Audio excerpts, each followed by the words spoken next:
मनमाडकरांना लवकरच नव्या योजनेतून मिळणार पाणी। हिंदू हृदय सम्राट बाळासाहेब ठाकरे करंजवन मनमाड पाणी पुरवठा योजनेची चाचणी यशस्वी। मनमाडकरांची जीवनवाहिनी ठरणारी आणि शहराला कायमस्वरूपी पाणी पुरवठा होऊ शकेल अशा 600 कोटींची हिंदू हृदय सम्राट बाळासाहेब ठाकरे करंजवन मनमाड पाणी पुरवठा योजनेची नुकतीच चाचणी यशस्वी झाली। 1.5 वर्षापासून या योजनेचे काम युद्धपातळीवर सुरू होते। हे काम अंतिम टप्प्यात आले असून भारतनगर येथे नव्याने बांधण्यात आलेल्या पाण्याच्या टाक्या करंजवन येथून गुरुत्वाकर्षणाने कोणतीही गळती न होता आलेले पाणी भरून चाचणी करण्यात आली।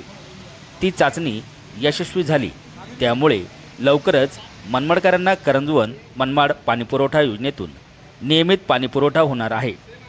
चाचणी करतेवेळी युवासेना जिल्हाप्रमुख फरहान खान, शहर प्रमुख मयूर बोरसे, उपजिल्हाप्रमुख सुनील हांडगे, माजी नगराध्यक्ष योगेश पाटील, राजू जाधव, अमोल दंडगवाळ, अनिल देवरे, सचिन दरगुडे आदी पदाधिकारी कार्यकर्ते उपस्थित होते।